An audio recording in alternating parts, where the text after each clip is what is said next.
Tara, samahan niyo ako for today's vlog.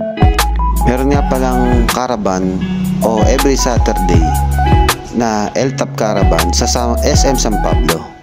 At meron tayong mga kaibigan tutulungan. Tatlo sila actually. Sabi nga isa-isa kong motto, tumulong ka at bahala na si GOD ang magbalik sa'yo. Double check na mga papel ang kanilang mga requirements. Thank you Lord at wala akong nakakalimutan. Tayo na nga, papunta na kami sa SM San Pablo. Dumaan kami dito sa Alaminos. Ayos din naman ng view, kaganda. Pagdating niyo po sa SM San Pablo, second floor po, malapit sa cinema. Sa first step po, ang gagawin niyo dun ay form verification na. So, bago kayo magpa-verify, make sure na okay na yung inyong online LTAP or online application. Yung bang na-open nyo na yung account nyo sa FEO sa new system.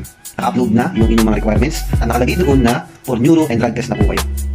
May mga nakasabay po kami doon, medyo nagtatagal sila kasi sila ay hindi pa naka-open yung account nila sa new system. Kung hindi ka maalam, meron din naman nagtuturo doon. At kung malapit ka naman sa lugar ko, punta ka sa akin at tutulungan kita, pro kita kung paano. After nyo mag-verify, may ibibigay sa inyo yung slip, ang RCSU48, at yun naman ipapakita nyo dun sa finance para makapagbayad ng neuro and drug test. Sa neuro, more or less 900, sa drug test, mga 500, hindi ako sure. No? Pero pag senior citizen ka or leya ka, meron kang discount dun. Siguro mga neuro may mga 720, mga ganun. At itatabi mo yung resibong iyon. Importante yun, may time kasi na matagal mapa-upload yung neuro drug test mo, ay ipapalo up mo yun at kailangan mo yung OR number ng iyong resibo. Kaya lagi mo tatabihan. Awak ko pala sir. Ayun ang kasama sa asawa ko. Bago ka mag-proceed sa step 1, para sa registration and photo or picture taking, dapat dala mo ang 2x2 picture, valid ID, national police clearance, at resibo ng inyong neuro. Pero bago mag-neuro, pwede rin kayong magpa-drug test agad. At yung drug test sila nandun lang sa labas ng cinema at malapit dun sa CR. Baka makasama na. Step 2, sa written exam, doon ka na susukatin kung gaano ba o ano ang level ng iyong pag-iisip. Baka mamaya ay aggressive ka.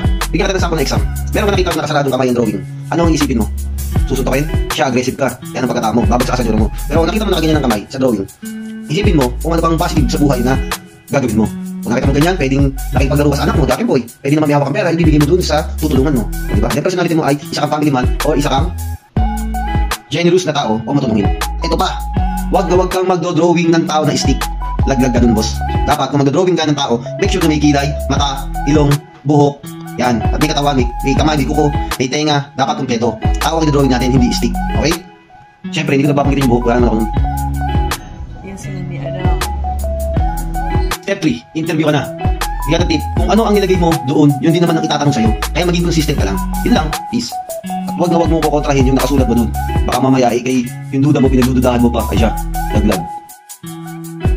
Yan po, pwede kayong kumuha dyan ng National Police Clearance kung wala pa kayo. Kung talagang nahihirapan ka pa rin sa pag-recover or sa pag-ayos ng TPO account mo, pumunta ka sa akin, tutulungan kita. Pwede mo matagpuan sa San Jose, nandiyan ako nakasite. At di naman umuwi sa lipa, sa block din. Peace out.